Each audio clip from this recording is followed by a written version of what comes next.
Ellos se montaron en unos palos de guayabas que eran ahí en la orilla del río. Mi hermanito estaba en la parte más alta de uno de los palos. Ellos alcanzaron a ver unos hombres que venían por el río, unos hombres armados. Entonces todos se tiraron, pero cuando mi hermanito cayó al piso, ya los hombres estaban ahí y lo cogieron. Al niño le cortaron totalmente la cabeza. Sigue, se llegó la noche y no aparecía pues como ningún organismo, nadie para hacer el levantamiento. Yo no lo quise dejar allá. Un potrero estaba muy empantanado. Ya lo encontramos y yo no lo quise dejar allá. Yo levanté el cuerpo y mi mamá llevó la cabeza a estar acá.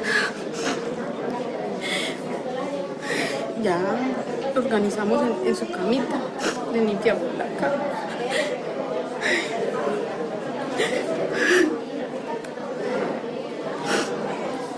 Como a la hora ya llegó el ejército y la policía y ya se levantaron. Lo único que quiero decir es que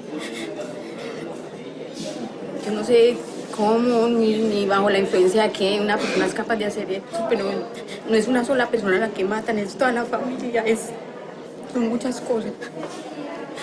Por muchos tratamientos psicológicos, psiquiátricos, lo que sea, uno no es capaz de reponerse esto. Mire, ya va a ser 12 años y es todavía algo que se revive muy fácilmente, que duele, que nunca va a poder uno como borrarse de la mente. Es una película que está constantemente rebobinando y que uno ve jóvenes de la edad que pudiera tener él en este momento, que son 24 años y que serían.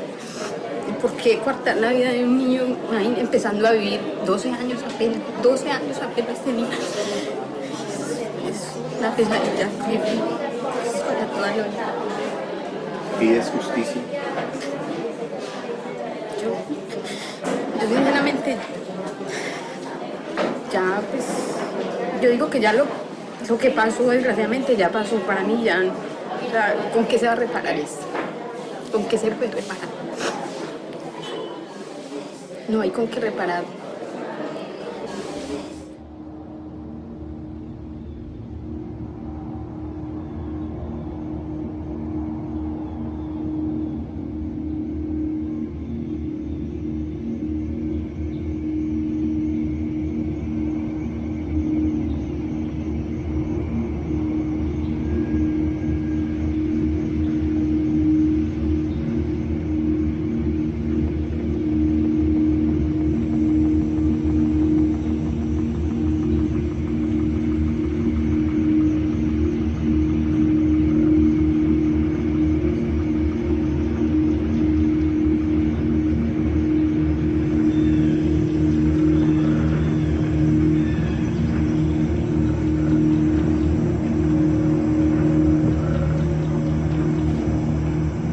En esta selva no hay Estado. Aquí hay guerra, desde siempre. Guerra civil, conflicto armado interno, amenaza terrorista, lucha ideológica. Los extremos, izquierda, derecha. Los mismos métodos, competencia de crueldad. ¿Cuántos son los muertos? ¿Cuántos los desaparecidos? No hay consenso en las cifras. En esta selva no hay Estado. Hay aldeas, casas campesinas. El campesino. ¿Cuántos liberadores ha visto pasar de cerca? ¿Cuántas atrocidades? La extrema izquierda primero, los guerrilleros. La extrema derecha después, los paramilitares. En los 90, las FARC, los guerrilleros, se transforman en máquina de guerra, alimentados del comercio de cocaína. Imposible hacerles frente. La policía, las Fuerzas Armadas no dan abasto. Y las FARC ganan terreno. Entonces aparecen ellos, alimentados también del comercio de cocaína. Los paramilitares, AUC, en el departamento de Antioquia. Es allí donde se desarrollan. Allí donde más crímenes hubo. ¿Cuántos son los muertos? ¿Cuántos los desaparecidos? ¿Y dónde están? ¿Cómo sucedió? Aquí, en Colombia.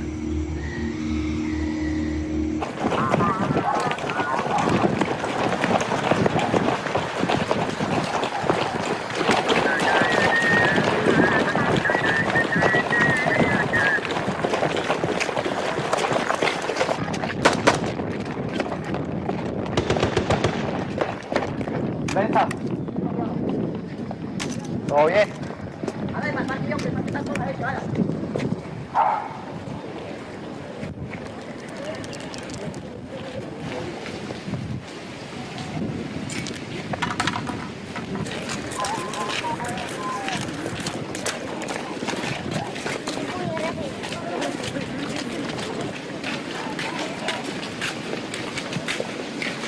Reciban un caluroso saludo en nombre del bloque Centauros de los Llanos Orientales, pertenecientes a las Autodefensas Unidas de Colombia. De antemano se le hace la advertencia al personal que está ligado con la guerrilla: o se componen o se van de aquí, porque aquí no hay espacio para la gente que perjudica a los demás. ¿Nuestra política cuál es? Preferimos que en un pueblo donde vivan 500 personas, que queden 495 buenas, y no que queden 500 en problema por 5 que no sirven.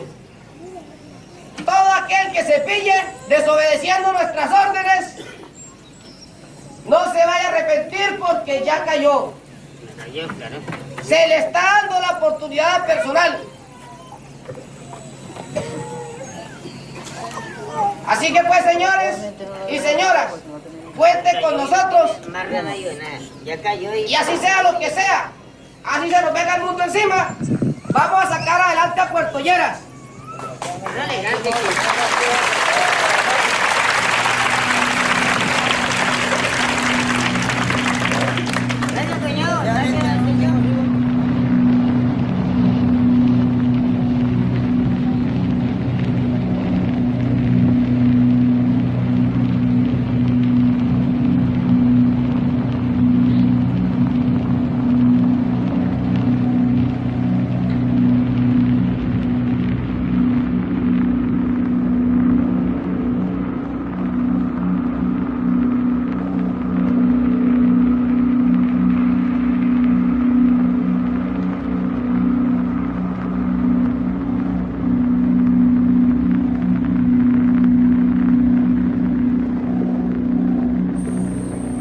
Agosto del 2002.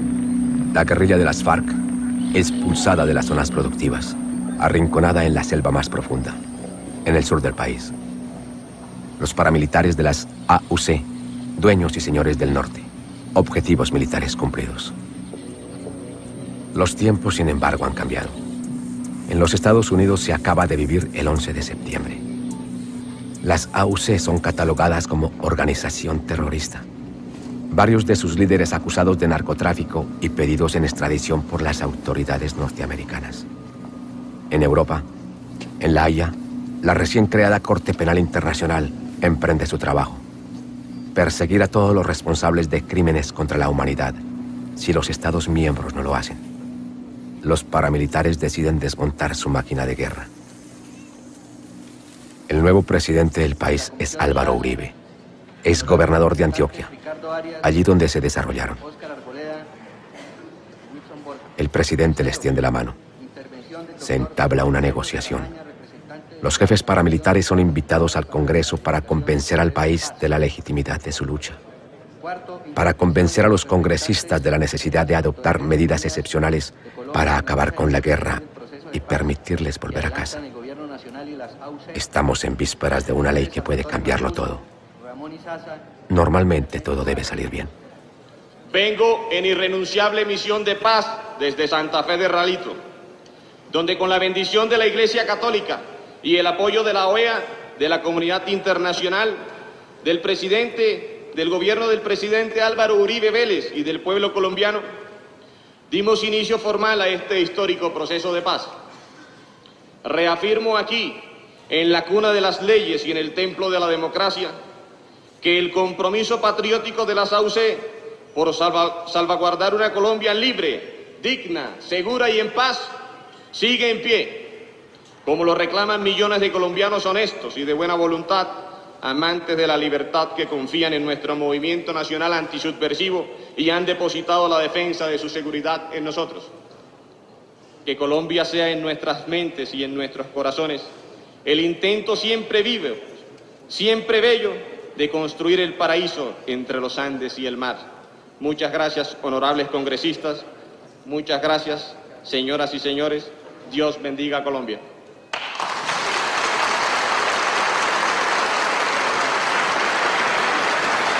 Continúe, señor Zavala. Aquí está solo una de las fotos A continuación, de los civiles, de asesinados y desaparecidos, víctimas de los crímenes de militares y paramilitares. Afuera gritan y claman no más impunidad, no a las leyes de perdón y olvido. Que el Estado creador del paramilitarismo responda por los crímenes. Julio del 2005. La ley tiene el número 975 y se conoce como Ley de Justicia y Paz. Una ley generosa. Los combatientes de ejércitos ilegales podrán reinsertarse en la vida civil con dos condiciones: entregar las armas, confesar sus crímenes frente a una comisión judicial especial. Se dictarán penas de prisión, según los niveles de responsabilidad, de 5 a 8 años como máximo. 32.000 paramilitares deponen las armas. Unos 100 se presentan a la comisión judicial. Los colombianos vamos a hacer lo que ningún otro país hizo en situaciones similares. Vamos a buscar alcanzar la paz sin dejar de lado la aplicación de la justicia, la reconstrucción de la verdad y la reparación de las víctimas. Un desafío sin antecedentes en el mundo. Nunca más la guerra. Nunca más la guerra. ¡Viva Colombia!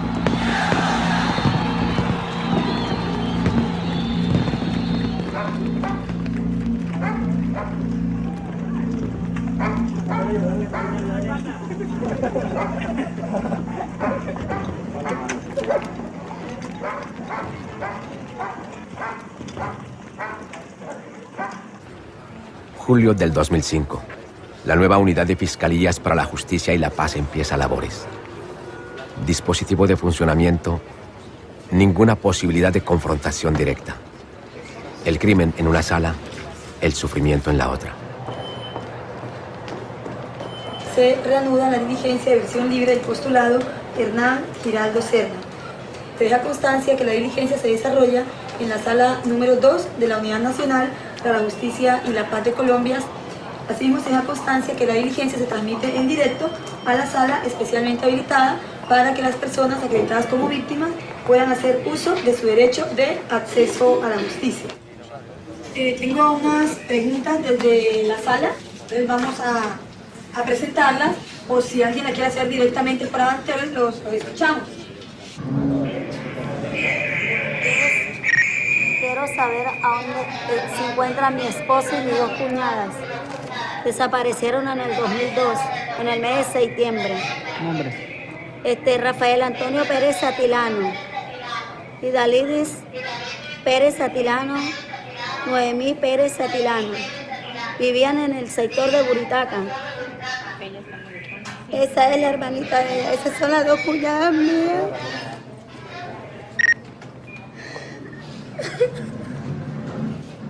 ¿Tiene conocimiento? No tengo conocimiento de todo.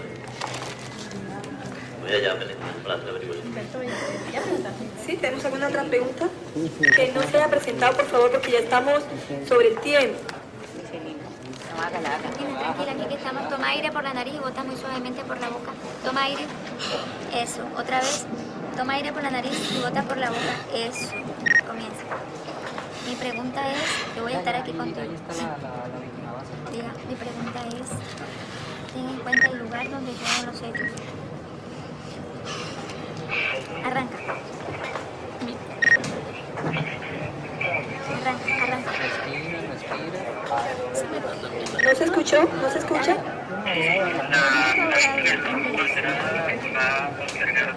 Tenemos asistencia psicológica en sala. Pero ¿quién es tu abogado? Carlos, a él lo mataron el 17 de marzo de 2002, en el Cerro de los Muchachos. Lo sacaron de Palomino en compañía de mi hermano. Lo encontré muerto en el Cerro de los Muchachos. Lo mataron en la carretera y lo tiraron al vacío.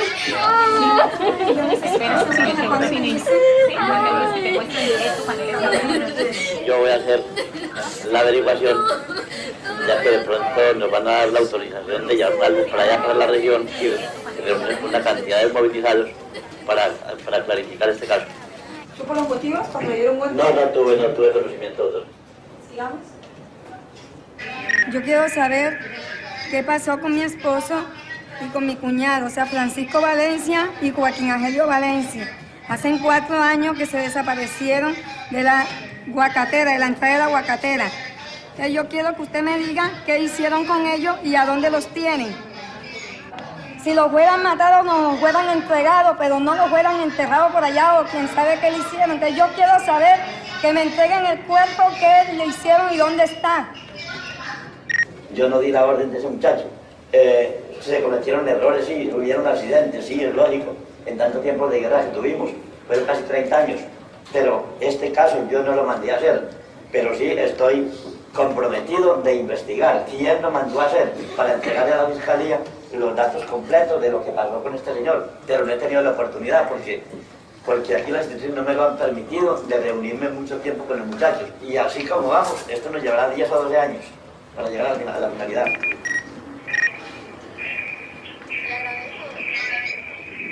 Primera etapa para los fiscales de la Unidad de Justicia y Paz.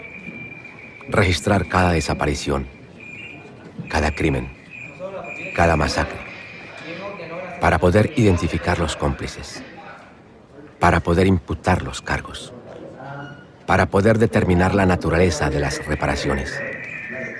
Solo entonces podrán comenzar los juicios. ¿Cómo es posible que haya sido asesinado de esta manera y que no lo dé ninguna prueba de por qué cometió este civil asesinato? Él no solamente fue asesinado, fueron muchos, fueron miles, cientos o casi miles de asesinatos que hicieron en la región, no solamente por parte de nosotros, por parte de la guerrilla, también hubo muchos campesinos muertos.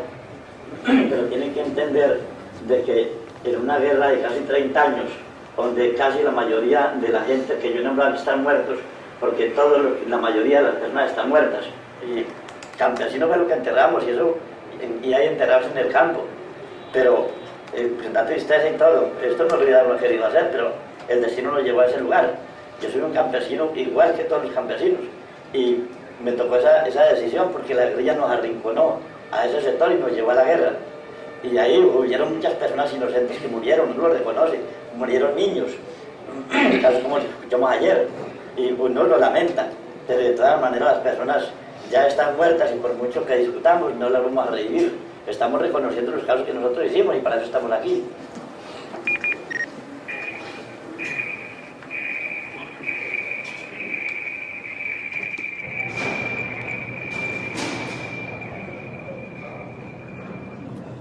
Se dice que la ley 975 es un instrumento de paz porque logró que los miembros de los grupos armados al margen de la ley dejaran de estar cometiendo homicidios, desplazamientos, desapariciones y cualquier otra cantidad de delitos graves de violaciones de derechos humanos y de lesa humanidad que estaban cometiendo. Dieron la cara, entregaron las armas y además después de que dieron esto, hoy día están judicializados.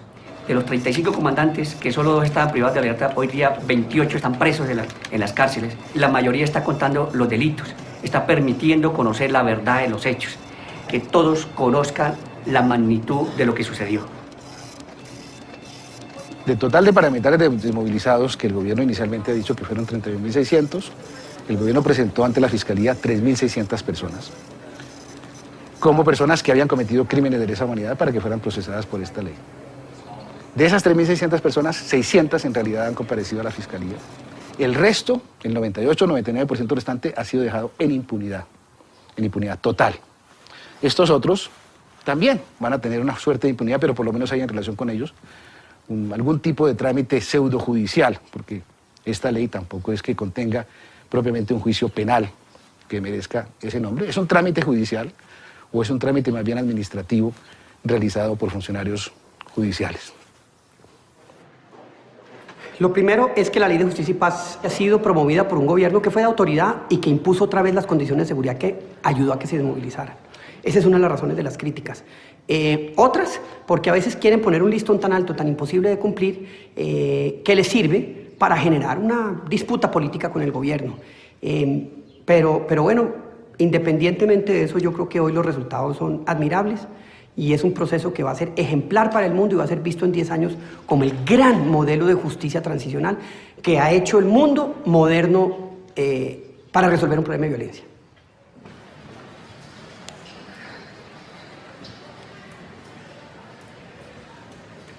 Buenos días para todos los presentes en esta sala y las personas que se encuentran en las salas alternas en la ciudad de Medellín, de Popayán y Cali. La Fiscalía 17 delegada para el Tribunal de Justicia y Paz da inicio a la diligencia de versión libre con Ever Velosa García dentro del radicado 81099. Vamos a realizar la siguiente mecánica. Vamos a hacerle las preguntas que las víctimas han hecho en la sala alterna y posteriormente iremos con las preguntas que en anteriores ocasiones ya han pasado las víctimas y que el versionado es probable que tenga respuestas para ellos, entonces vamos con estas preguntas. El día 17 de enero de 96, el señor Luis Eduardo Pulides se dirigía para su tienda ubicada en el sector La Platona, corregimiento de Turbo, cuando fue abordado por hombres pertenecientes a los grupos paramilitares. Luis Eduardo fue cargado y torturado, sus brazos fueron cortados al igual que su abdomen, lo que generó la exposición de los órganos internos de la cavidad abdominal. Fue castrado, su cabeza fue cortada al igual que una oreja, la que al parecer se llevaron consigo como prueba de hecho y para recibir posterior pago por matar a dirigentes del Partido Comunista. Como he dicho ya acá en repetidas ocasiones, se autorizó el desmembramiento de personas, se decapitaron personas, eso no es mentira. Como están diciendo que se lo hecho, se decapitaron o se desmembraron cantidad de personas. Yo dije que era una práctica que utilizaba para generar terror, una práctica que utilizaba para generar zozobra entre las comunidades. Es una zona que era asentamiento de la guerrilla, una zona muy controlada por las FARC y el ELN, y nosotros tenemos mucha dificultad para controlarla, y por eso las personas que tenían vínculo con la guerrilla eran las demás de ese.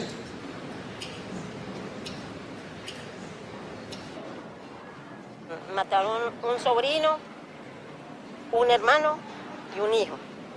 Me lo mataron el 17 de agosto de 1992. Yo como madre quiero saber dónde está el cuerpo, que me lo entreguen, porque realmente... Mi hijo era el que no veía por nosotros, el que trabajaba pagando. 5 niños pequeños. Nací el martes por mi hermano. Le perdí en la playa de mi padre. Cuando un muchacho no sale en una silla de ruedas. Y allí lo mataron solamente la casa para tirar la vida, lo van a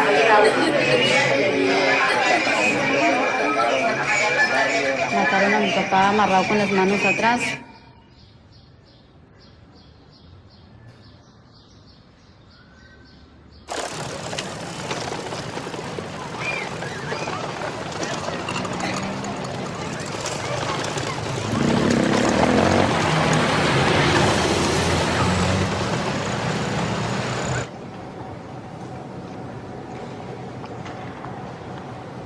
Febrero 18 del 2000, El Salado Carmen de Bolívar.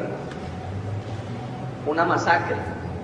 Los paramilitares llegaron a la población del Salado y mataron mucha gente y a las demás las desplazaron. Es bueno que usted explique, porque lo hemos escuchado hoy hablando de que cada vez que habla de una masacre, porque fue eso, una masacre, usted la pretende hacer ver como un enfrentamiento. Un enfrentamiento en donde, según usted dice, era enfrentamiento con la guerrilla, pero ahí no murieron guerrilleros, o si murieron, no fueron todos guerrilleros, ahí murieron campesinos, murió gente inocente.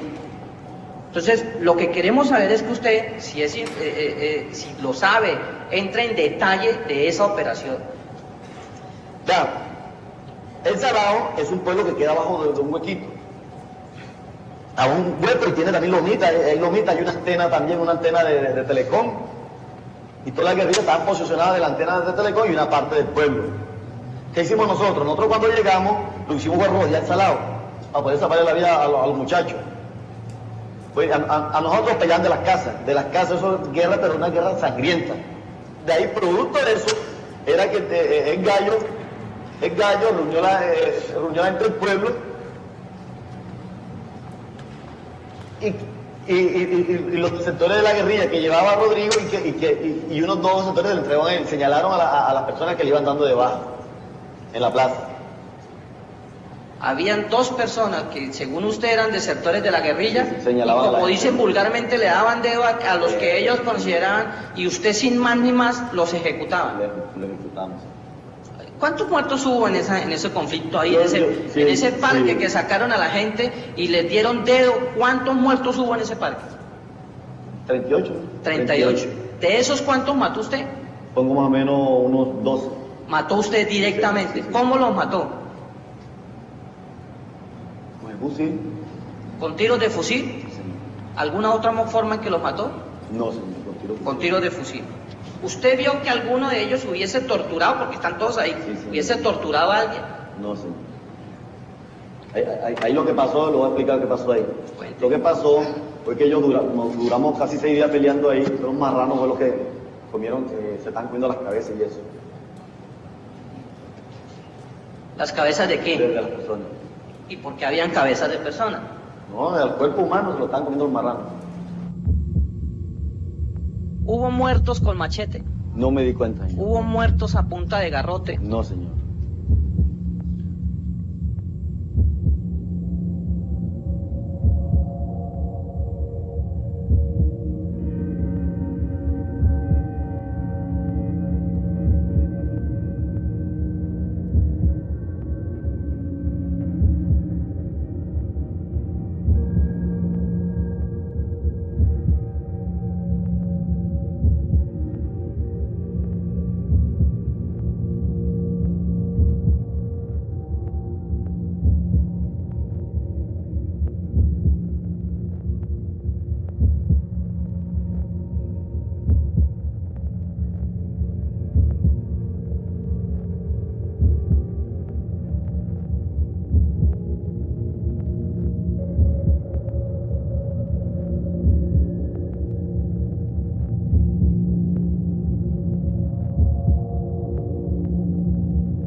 El número de cédula de ella no lo tiene. De Erika no, de Harold sí. ¿Cómo están deportados ya en municipal? Sí, todos 3. Harold Enrique Sierra Reyes. ¿En qué año fue? En el 2003. Bueno, muy buenos días. Yo soy psicóloga del CTI. Si ustedes tienen preguntas acerca de la parte de psicología, les puedo ayudar en todo lo que quieran.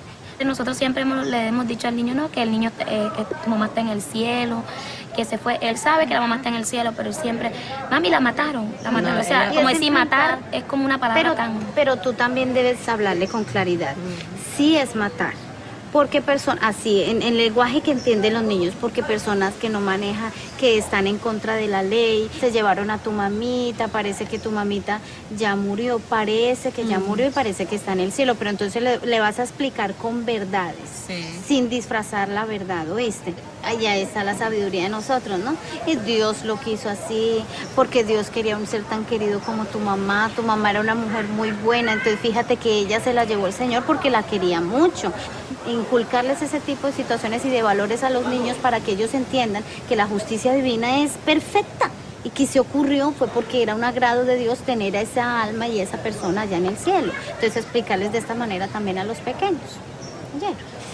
A continuación les voy a mostrar unas fotografías de prendas encontradas en diligencias de exhumación. ¿Por qué es tan importante tener en cuenta cómo salió nuestro ser querido, qué llevaba, qué tenía? Las marcas de las prendas. Miren acá, la marquilla del interior, las sandalias.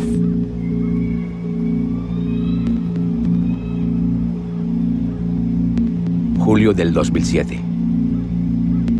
El proceso de justicia y paz lleva 2 años. Los juicios no han comenzado. Todavía se registra cada crimen, cada homicidio, cada desplazamiento forzado, cada desaparición. Ahora se habla de fosas comunes.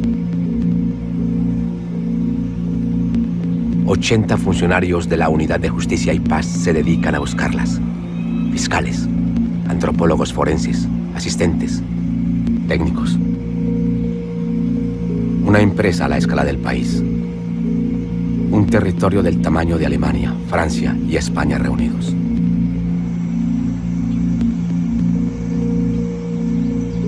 ¿Cuántos son los muertos? ¿Cuántos los desaparecidos? ¿Y en dónde están? Un cementerio enorme, clandestino.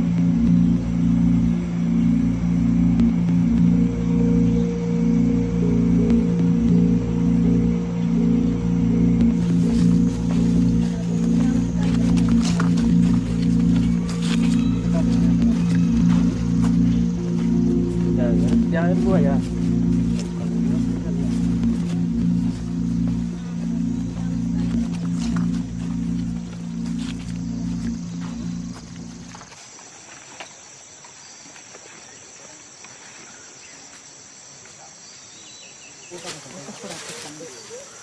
Por aquí, pero señáleme en un sitio y yo le hago ahí, porque si usted me dice... No, eso es lo que usted hizo, por eso que ya no le he dicho tú. Ah, bueno, entonces hágale pues y vaya recreando la situación.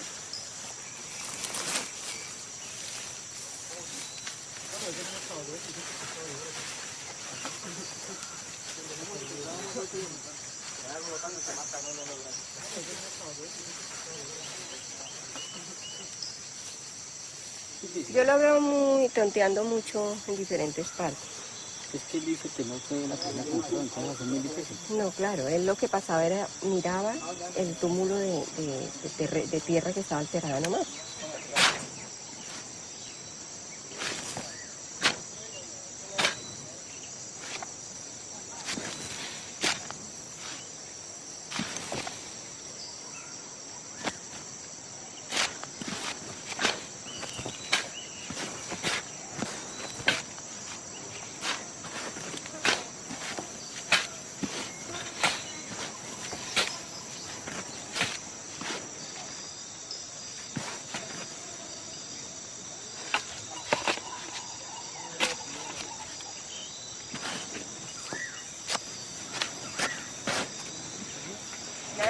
No, mira, aquí no hay nada, pero me embargo de el barreno.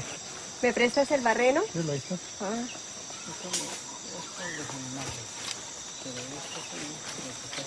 Le pego una luz.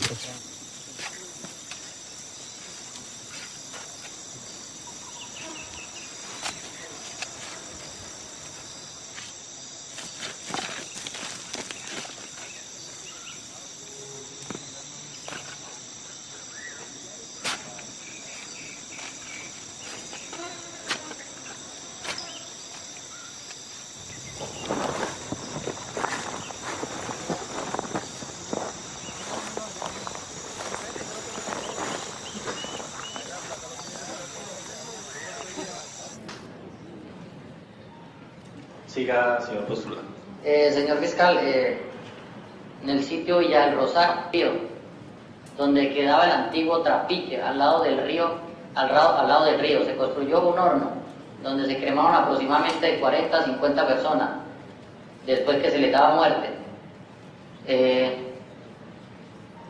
Bueno, más o menos lo que tenemos de ese hecho, pero queremos ahondar y trabajar, ojalá de mano con las víctimas, con los que tienen desaparecidos, para así poder darle la verdad de lo que pasó.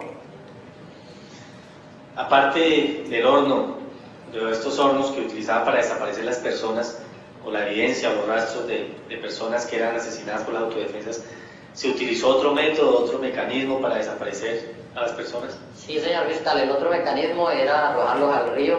¿A cuál río? El río Zulia. La decisión de desaparecer a las personas era tomada por quién? O sea, ¿por qué el hecho, por qué no matarlas y ya, sino desaparecerlas? Bueno, eso viene de mucho tiempo atrás. Duraba la orden de los comandantes, era desaparecer las personas. Salvatore Mancuso era uno de los que decían: no desaparezcan la gente, que si se les da muerte es por algo, que la comunidad sepa que se les dio muerte y que se está haciendo algo por el pueblo, que se está limpiando. Pero en contra de esa orden, Castaño decía que mucho muerto, que no podía aparecer porque eso estaba perjudicando en cierto modo a las autoridades, y en cierto modo algún día nos venía a perjudicar a nosotros.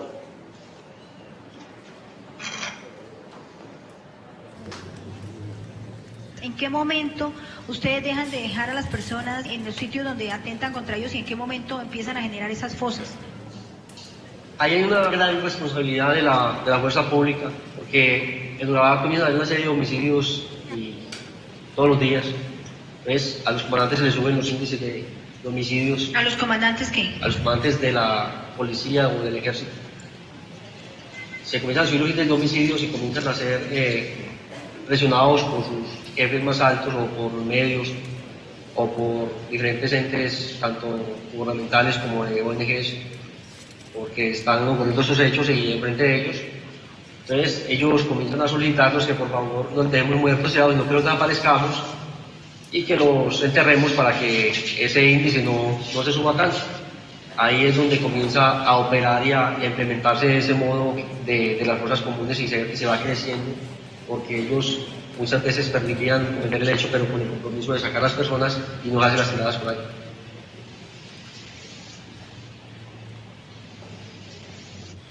Yo quisiera que nos concretara aquí qué personas, si lo recuerdan, qué militares los ayudaron allá, tanto en ese Urabá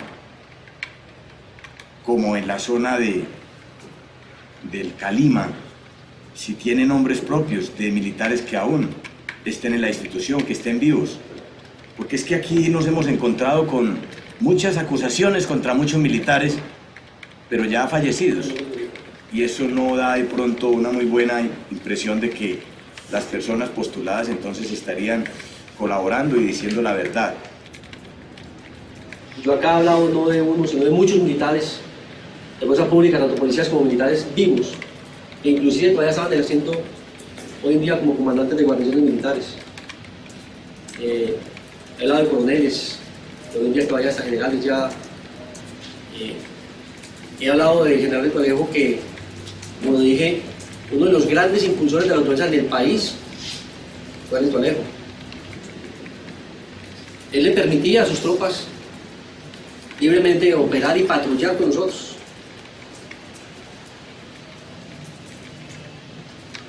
Y el Urabá no es un secreto, el Urabá no es un secreto de que, yo lo he dicho acá, Capitán Carvajal, en ese momento capitán, patrullaba conmigo como un miembro más de las autodefensas. Era una misma tropa, una misma fuerza. Nosotros matábamos un guerrillero, yo lo dije acá, en Curulao tuvimos un combate, dimos debajo a dos guerrilleros. Después llegó un teniente que estaba al mando del capitán Carvajal en ese momento coronel Carvajal, Byron Carvajal, y le pegaba los tiros con el fusil de él, pero por los huecos que nosotros le habíamos pegado los tiros. Y después lo reportaron como muerto en combate. Eso es un falso positivo. No he podido aterrizar la fecha, pero por el Limón una vereda de Turbo, Antioquia, el ejército llevaba abajo unos autodefensas.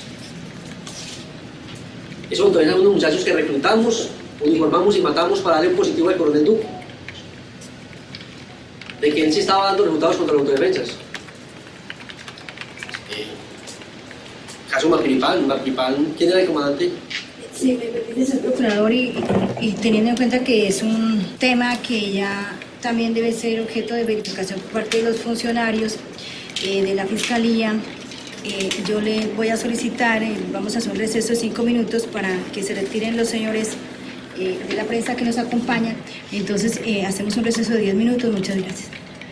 Señora fiscal, gracias. A ustedes, muy amables. A ustedes, muy amables.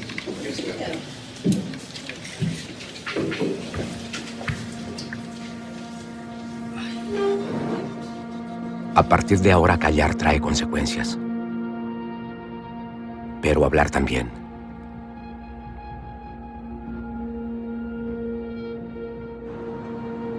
Comienzos del 2008.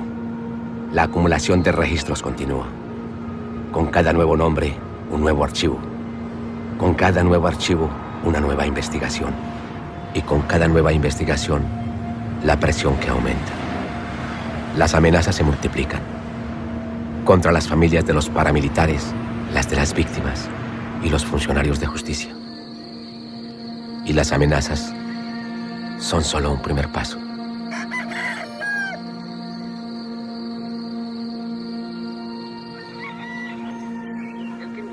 Alias El Cura, reveló que el general Rito Alejo del Río participó presuntamente en la planeación de la masacre de Mapiripán. La Fiscalía General encontró suficientes pruebas para vincular al excomandante de la Policía Sucre, coronel Norman León Naranjo, por permitir que paramilitar asesinaran a 27 campesinos de Cheque, Sucre, el 17 de enero de 2001. En el día de ayer se conoció aquí en las afueras del Palacio de Justicia que al parecer algunos comandantes, 3, estarían con cámaras filmadoras haciéndole seguimiento a las personas que venían a representar a las víctimas. Por eso ellos han solicitado también al fiscal que queden garantías para que no le suceda nada más adelante.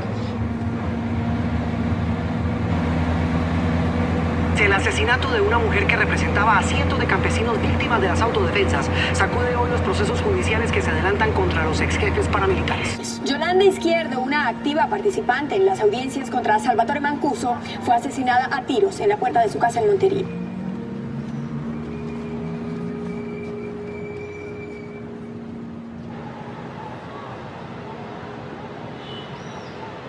Las estructuras paramilitares continúan actuando, aunque el gobierno no lo reconoce. El gobierno a los grupos que continúan actuando les cambió de nombre, los llama bandas criminales. Ese cambio de nombre no cambia la realidad. Continúan ejerciendo poder en las regiones, ejerciendo presión sobre la población, matando gente, matando activistas sociales, matando a defensores de derechos humanos y apropiándose de recursos públicos. Y lo grave de esto es que mientras no se reconozca el paramilitarismo, no podrá ser erradicado de Colombia. Es necesario que se reconozca por las autoridades nacionales y por la comunidad internacional y por la sociedad colombiana en su conjunto la persistencia del fenómeno paramilitar. César Joaquín Pérez Anaya, 26 de mayo del 2000. No, señora fiscal, no tenemos ninguna respuesta. Pero tengo otra pregunta adicional. En el día de ayer usted se refirió a la orden dada por Carlos Castaño frente a causar la muerte a un gran número de personas. Señora fiscal, no me quiero referir hoy sobre ese tema, con mucho gusto lo hago en la próxima vez, o lo hago sin que estén presentes los periodistas, y lo digo por una cosa. Yo dije ayer aquí una cosa y en la prensa he dicho otra totalmente diferente. Bueno, y si es así, yo no puedo seguir respondiendo. ¿Tenemos alguna aclaración para la audiencia en relación con este hecho? No, señora fiscal. Si no tenemos ninguna aclaración frente a esa información, damos por terminada esta declaración. Se aceptaron 17 hechos con 55 víctimas. Hay un CD de 236 preguntas realizadas. Se diligenciaron 144 formatos de hechos atribuibles al bloque norte y adicionalmente hay 110 preguntas más.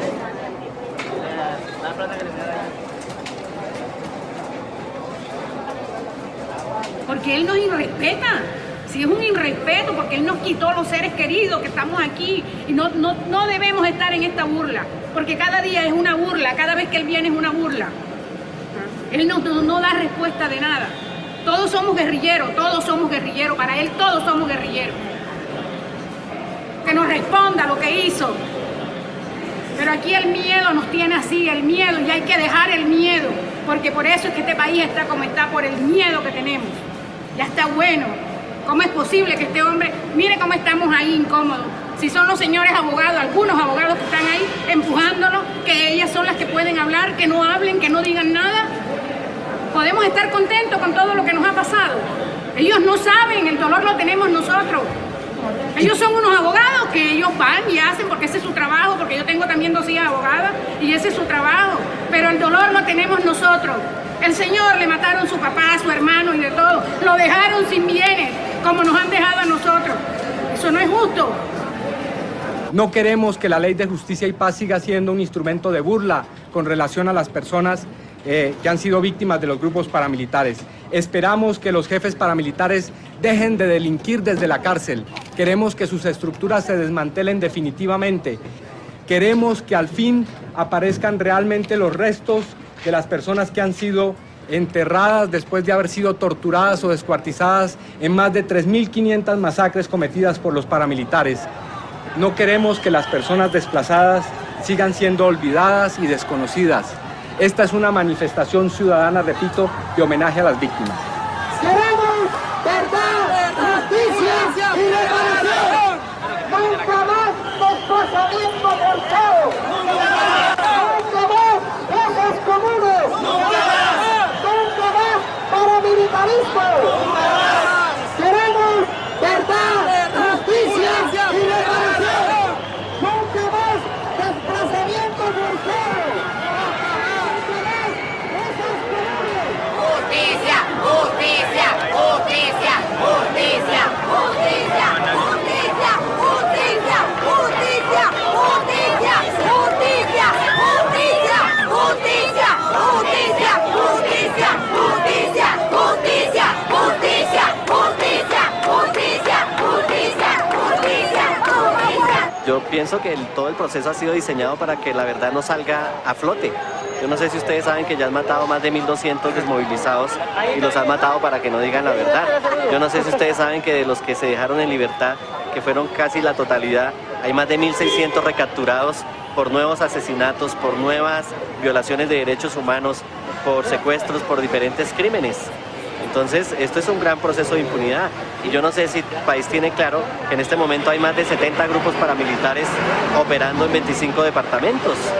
Entonces, todo esto ha sido una farsa. Yo creo que en el fondo este tema lo que revela es una crisis total de lo que el gobierno llamó proceso de paz con los paramilitares. A los que dicen que la Ley de Justicia y Paz es solo una farsa y una ley de impunidad, simplemente los invitamos a mirar los hechos objetivos que han pasado.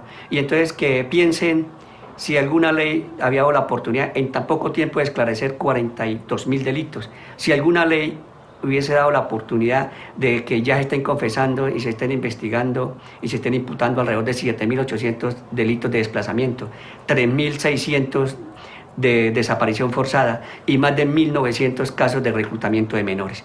Nomás estas cifras por sí solas ya dan un contexto de lo que es la Ley de Justicia y Paz. Acá, con esfuerzos propios nacionales, hemos logrado resultados increíbles. En la Yugoslavia, $500 millones del mundo, 20 condenas y 18 años de trabajo. En Ruanda, 7 años, $700 millones, menos de 15 condenas. Uno ve Timor Oriental, uno ve todos esos procesos promedios de 30 condenas. Aquí ya tenemos 45.000 hechos aclarados. Eso nunca se lo imaginaban ni siquiera los más férreos críticos de la Ley de Justicia y Paz.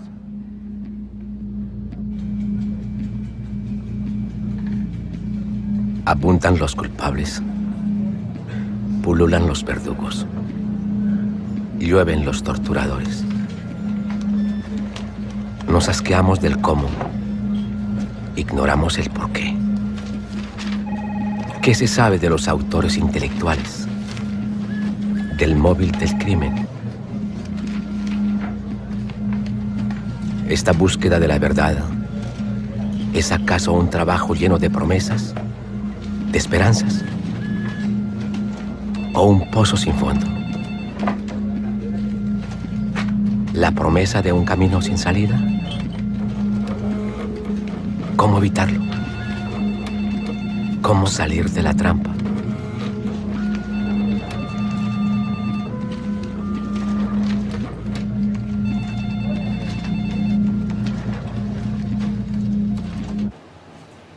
Creo que es muy importante, a medida que este proceso va avanzando, a medida que vamos madurando todo este proceso, también es una radiografía y ir clarificando cuáles son las verdaderas causas de la guerra.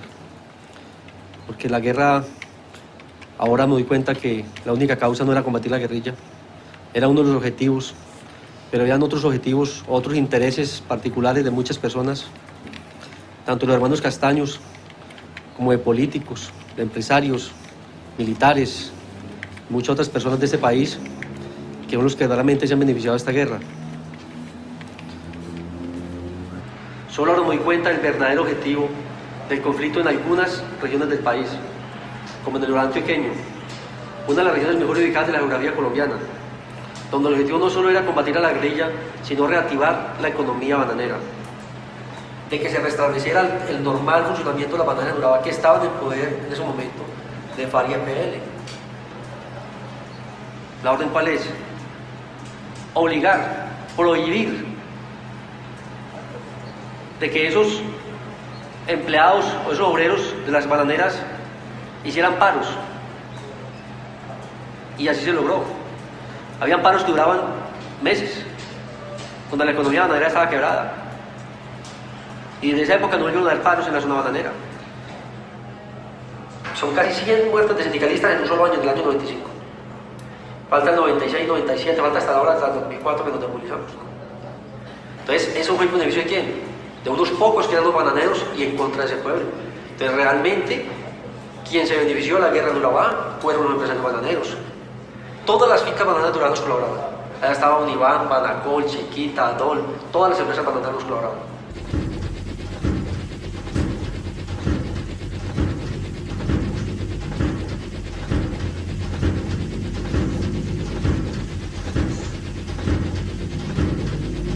Nosotros no llegamos a ninguna zona por el azar. Nosotros cuando llegamos a una región del país era porque ya había habido un acuerdo con empresarios, con gente de la región para que llegáramos a esa región. O sea, nosotros no llegamos en el mapa y buscamos no ir para este sitio, no. Llegamos a una zona donde teníamos el apoyo de personas de la región que tenían interés en esa región. Como estoy hablando de empresarios bananeros, hay que hablar de los empresarios azucareros también que se beneficiaron. Nos apoyaban pesqueras como Incolpesca. Estaban otros gremios de ganaderos de la región que también apoyaron las autodefensas. Familias pesantes de Valle del Cauca que financiaban y consultaban la autodefensa del Cauca. Los barcos que entraban contra nosotros nos pagaban a nosotros un impuesto mensual. El comercio de todo nos colaboraba. Todos los aserradores de acá en la zona del Piñal. Los comerciantes de San Francisco todos nos pagaban una cuota. Los comerciantes de la Galería del Pueblo Nuevo y Transportes JC, unos comerciantes de abarrotes allá. Los más grandes comerciantes de la que nosotros como los Calepalos, Bonilla, dueños de economía lícita como ilícita, de discoteca Capricornio, lo del restaurante Los Balcones, finqueros, empresarios, ganaderos, políticos de toda clase.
Otros investigadores trabajan por su cuenta. Un trabajo en la sombra para esclarecer un sistema entre las sombras. sus ramificaciones y aquello que engendró, en política, en economía. Desmenuzan ese mundo paralelo y dejan al desnudo el modelo del paramilitarismo. Una pieza más para sumar al archivo. Hoy sabemos, según lo dijo el fiscal general de la Nación, que fueron los políticos los que ayudaron a crear y promover grupos paramilitares para despojar de tierras a los campesinos, para hacerse beneficiarios de un proyecto económico muy rentable, como el de robar tierras, hacer proyectos agroindustriales y además ser copartícipes del narcotráfico. Y con toda esa estructura territorial, militar y económica se fueron tomando el poder político en Colombia.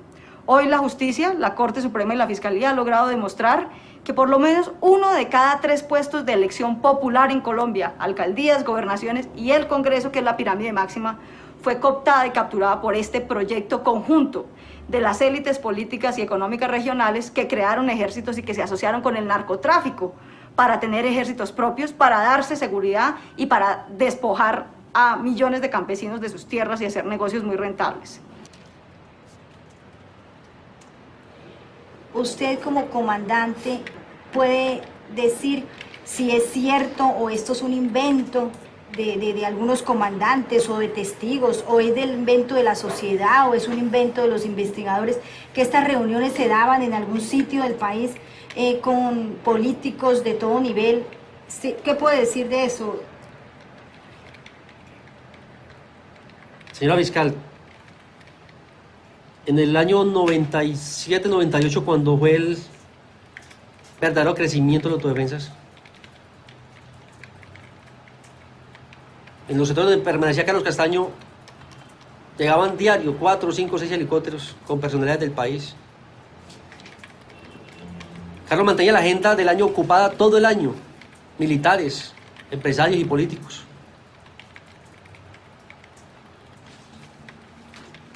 Las reuniones que hablan otros postulados y que he escuchado también de personas de la sociedad, sí, son muchas reuniones, se hicieron reuniones en la finca 21. El objetivo era que cada uno de los representantes de los bloques llevara sus aliados políticos a esas reuniones, a esas cumbres de autodefensa, donde se tocaban los temas políticos del país, donde se trataban de hacer alianzas o acuerdos para elegir candidatos.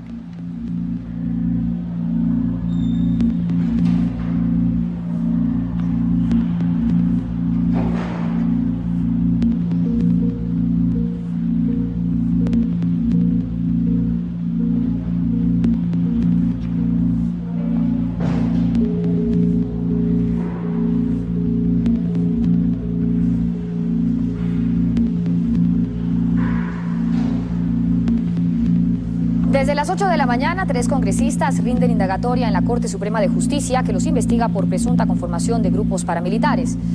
Y mucha atención, agentes del CTI y de la Fiscalía acaban de capturar en Sincelejo al exgobernador de Sucre, Jorge Anaya, dentro del escándalo de la parapolítica. Y el otro político que amaneció privado de la libertad es el senador norte santanderiano Ricardo El Cure Chacón. Juan Manuel López Cabrales, actual senador de la República, fue capturado en el puente aéreo hace pocos minutos. Lo mismo que en Montería fue capturado el senador Miguel de la Espriella. Otros 3 parlamentarios activos también acaban de ser cobijados con orden de captura por parte de la Sala Penal de la Corte Suprema, y 15 personas que no tienen el fuero de parlamentarios ya están siendo capturados por las autoridades, entre ellos la exparlamentaria Eleonora Pina.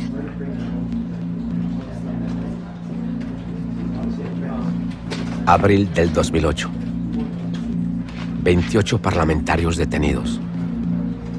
Una tercera parte del Congreso investigado. Todos miembros de los partidos de la coalición de gobierno. El cerco se cierra alrededor de la presidencia.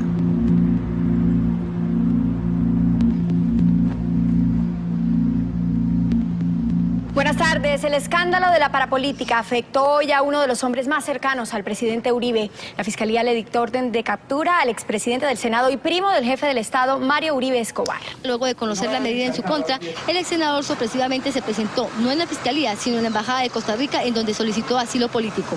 El frente de la embajada se llenó de fotos, ataúd, sierras de cartón, manos, carteles, ladrillos y crucifijos con nombres de desaparecidos. Los manifestantes pedían a Mario Uribe que se entregara. Nadie ha condenado al senador Mario Uribe. Lo único que le ha pedido la justicia colombiana es que se someta al proceso que se le está abriendo a través de la Fiscalía. Y el Congreso se untó de indignidad y de ilegitimidad. Está untado hasta los tuétanos de ilegalidad y de ilegitimidad. Y la única manera de limpiar al Congreso de la República es quitando esas curules. Porque usted, doctor Vélez, que ya se fue, usted, doctor Vélez, es senador de la República gracias a que gente que degollaba niños y descuartizaba seres humanos decidió elegir al señor Mauricio Pimiento. Es senador exclusivamente por ese hecho, por el terror que generaba el descuartizamiento de seres humanos en una base electoral que se vio compelida a votar por el señor Mauricio Pimiento. Nosotros queremos quitar esas curules, limpiar el Congreso, legitimarlo de nuevo, relegitimarlo. El gobierno y el doctor Arrieta han dicho que eso significaría perder la mayoría.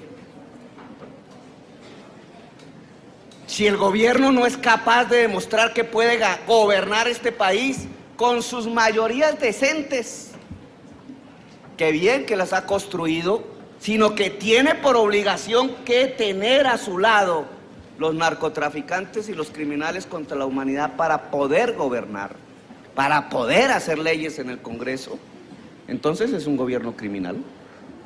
Nada de esto se sabía hace 6 años.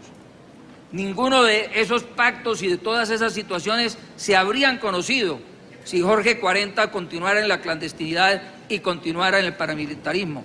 Allá estaría, y estarían callados todos esos pactos y todas esas situaciones a que se ha hecho referencia aquí.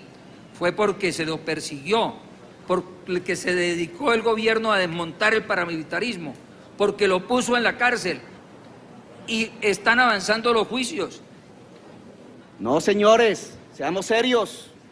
Ni el gobierno fue el que inició las investigaciones sobre el paramilitarismo, lo hicimos nosotros, lo hice yo. Mi mamá hoy está exiliada, mi hermana está exiliada por las amenazas que me llevó a mi vida personal. El hecho de afrontar en estos espacios la necesidad de tener que denunciar con nombre propio que fulanito y sutanito eran amigos de los masacradores y descuartizadores de seres humanos, mientras el presidente de la República se dedicaba a insultarme y después a nombrar a esos asesinos embajadores y cónsules, representantes de la sociedad colombiana ante el exterior.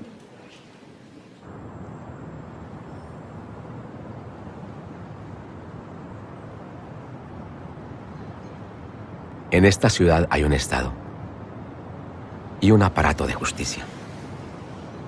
Y hay funcionarios honestos y valientes. Finalmente es claro el móvil. Las responsabilidades también. Después de tantos años de matanzas, de silencio cómplice. Amanecer del 13 de mayo del 2008.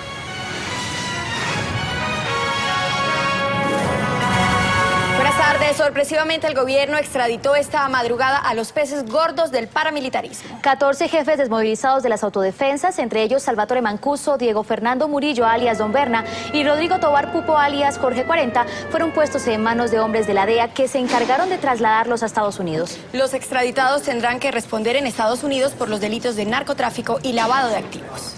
A las 3 de la madrugada comenzó la reseña de migración, la identificación de cada detenido, el examen médico y la entrega a los alguaciles de la DEA. Luego, en fila, fueron llevados al avión sin tiquete de regreso por ahora. Los 13 detenidos tienen varios delitos en común, como concierto para delinquir, enriquecimiento ilícito, secuestro y homicidio agravado.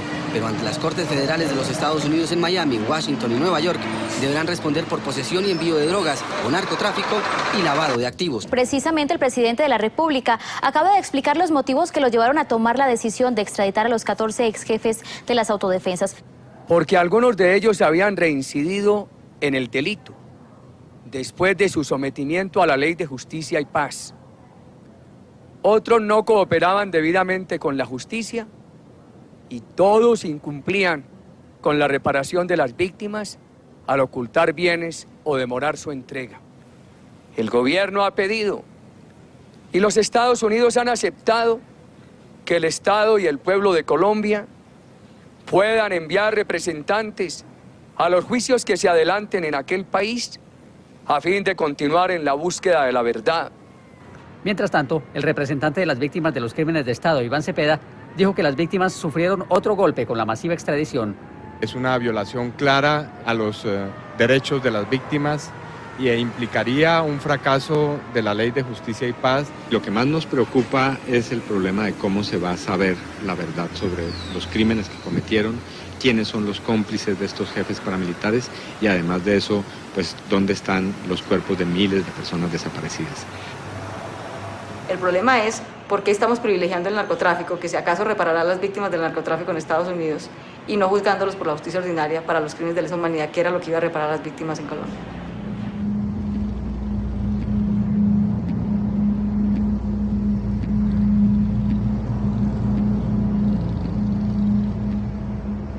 ¿Qué queda? Los juicios todavía no arrancan. Aún se registra cada crimen. Aún se amontonan los registros. Aún rinden su versión de los hechos cientos de paramilitares, combatientes rasos y algunos mandos medios. Unos están enfermos, otros se niegan a hablar. ¿Qué queda? Verdugos, torturadores, autores intelectuales. Queda el comandante HH, la última esperanza de las víctimas, el último en hablar. Señor Eber Velosa García, ¿jura usted decir la verdad y nada más que la verdad en lo que hace a la cita que usted refiere dentro del grupo de los 6 y personas que apoyaron o asesoraron a Carlos Castaño en el impulso o crecimiento de las autodefensas? Lo juro. Ha mencionado usted los días anteriores este grupo de los 6. ¿Qué quiere decir ese grupo de los 6? Es un grupo que no me lo he inventado yo. Muchos otros comandantes han hablado del grupo de los 6.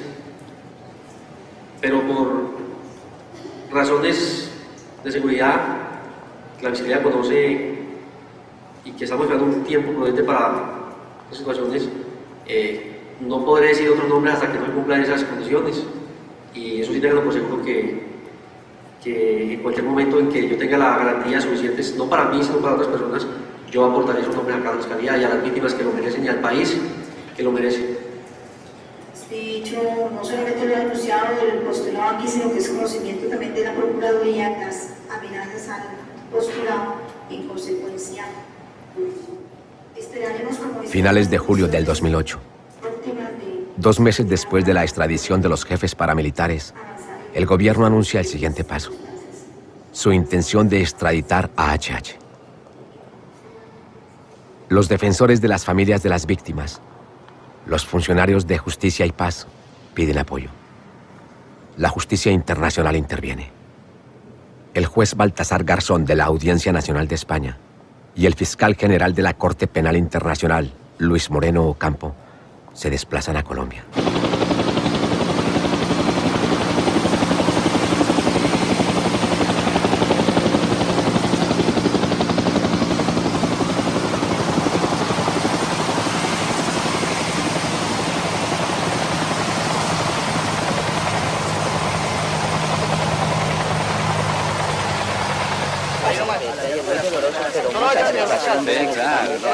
Entregamos plenamente aquí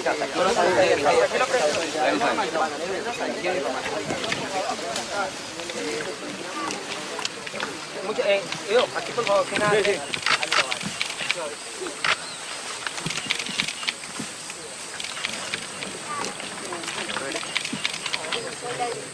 HH dijo que van a entregar alrededor de 400 fosas. Que hay 30 fosas ya ubicadas. Y también en la otra Colombia, ¿cómo se llama? Nueva Antioquia. Nueva Antioquia, también hay 11 fosas ya para ir a recuperar. Por eso nuestra solicitud comedida al gobierno suspender no la extradición, pero sí el envío de HH, por ejemplo. Esto no era posible sin HH. Si HH está desarrollando y sin solución de continuidad lo hace, esas investigaciones, esas declaraciones, no lo van a extraditar porque no puede dejar a medio. Y sería un caso muy grave que lo hiciera así. Por tanto, si se han dado 4 meses y la actividad necesita 5, serán 5. Estoy convencido, es una opinión. Por tanto, lo que aquí se desvela y después de haber visto esta fosa de los cientos o miles que se van a descubrir y que se están descubriendo, es que esto es la realidad. Ahí hay 27 o alrededor de 27 cadáveres que están pidiendo justicia y sus familias que están reclamando esa justicia también. Y eso no se puede defraudar. La importancia de la ley de justicia y paz es esa, está en el límite de lo aceptable y de lo legalmente asumible. Por eso la Corte va a estar, y la Fiscalía de la Corte Penal Internacional va a estar atenta. Y si tiene que intervenir, intervendrá. En la medida que Colombia haga justicia, no necesita la intervención de la Fiscalía. La Fiscalía es una herramienta de reaseguro que no va a haber impunidad en Colombia.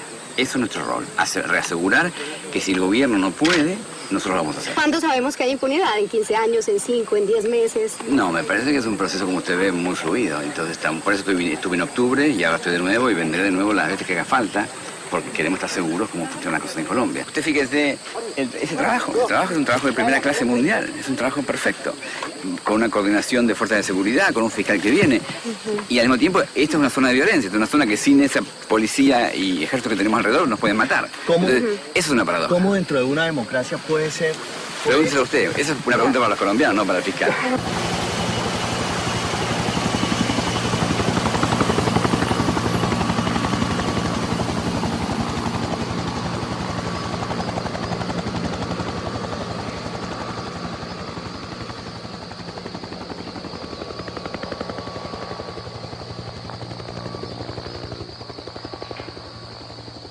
Quisiera preguntarle a las víctimas del país si será que Colombia sí está preparado verdaderamente para escuchar la verdad, porque cada que hablamos de las personas que se beneficiaron de la guerra, salen los héroes de la patria de este país a decir que somos unos mentirosos.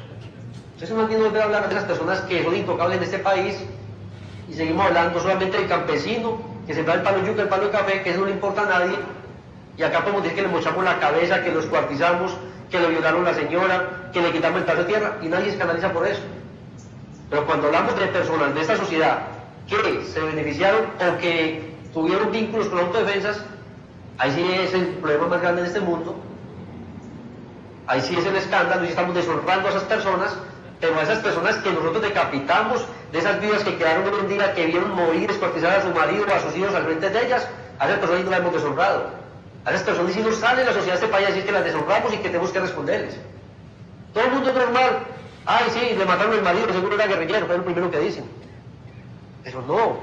Más deshonras para esos pobres campesinos que por el consejo, por el financiamiento de esos grandes héroes de la patria, murieron sus familias y fueron desplazados y despojados de sus tierras, de sus animales. Eso sí es deshonra. Bajo fuertes medidas de seguridad y en medio del rechazo de centenares de sus víctimas, fue extraditado a Estados Unidos el temible ex jefe paramilitar Eber Velosa, alias HH. Hacia las 7 de la mañana, esposado, el temible ex jefe paramilitar abandonó su celda.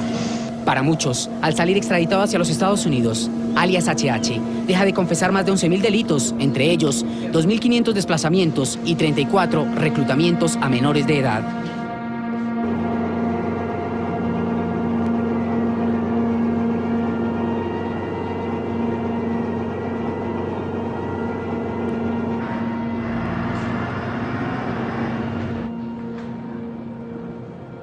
La última esperanza de las víctimas. El último en hablar. El último en irse.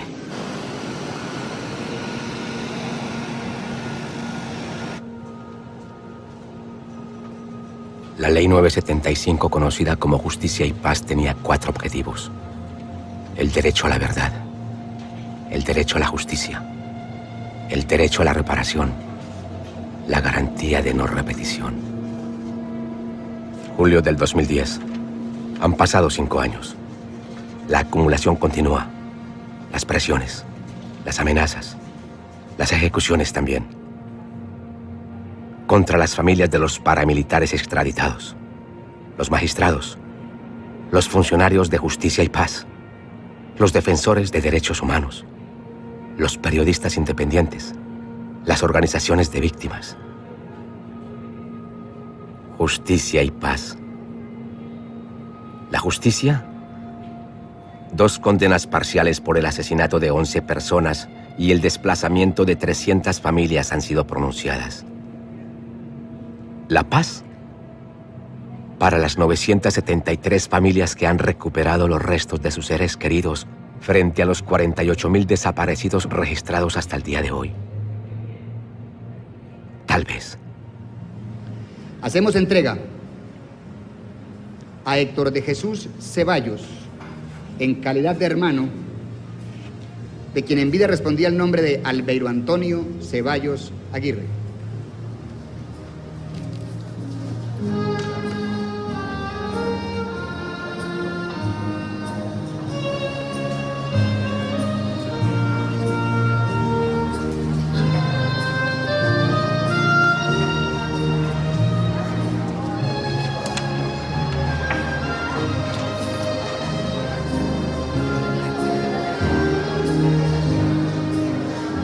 Dari Iquita, en calidad de sobrina, se hace la entrega de los restos óseos de quien en vida respondía el nombre de Joaquín Emilio Navales.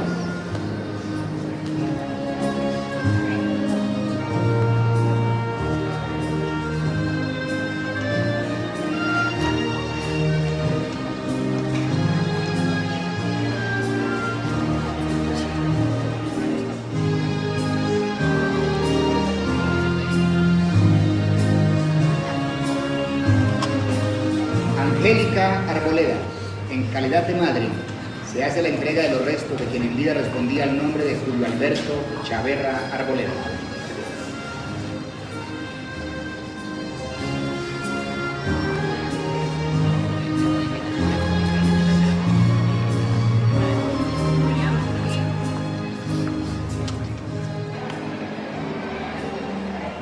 Jesús Rolando García Duque, en calidad de equipo, se hace entrega de los restos óseos de quien en vida respondía al nombre de Julio César García Amor. Manuel Patiño, en calidad de hermano, se hace la entrega de los restos óseos de quien en vida respondía al nombre de María Jesús Patiño Arboleda. Uy, no va a caer. ¿No va a caer? No, no. Ay, ay, ay. Lo verdad.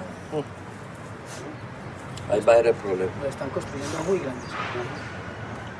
Por ahí, le rebajemos. Esta. O le sacamos la tapa. Habría que zafarla de acá y voltearle la tapa hacia el contrario, así como está acá. Quitándole las bisagritas y volteando. Sí, claro. No. Ah, no, es que esto va a tocar. Esto no le toca. Esto no le toca a nadie, por eso la vigilancia es 24 horas del día. Y coméntale entonces a las otras familias, porque si no quieren hacer, no es que no quieren y no que no nos cabe.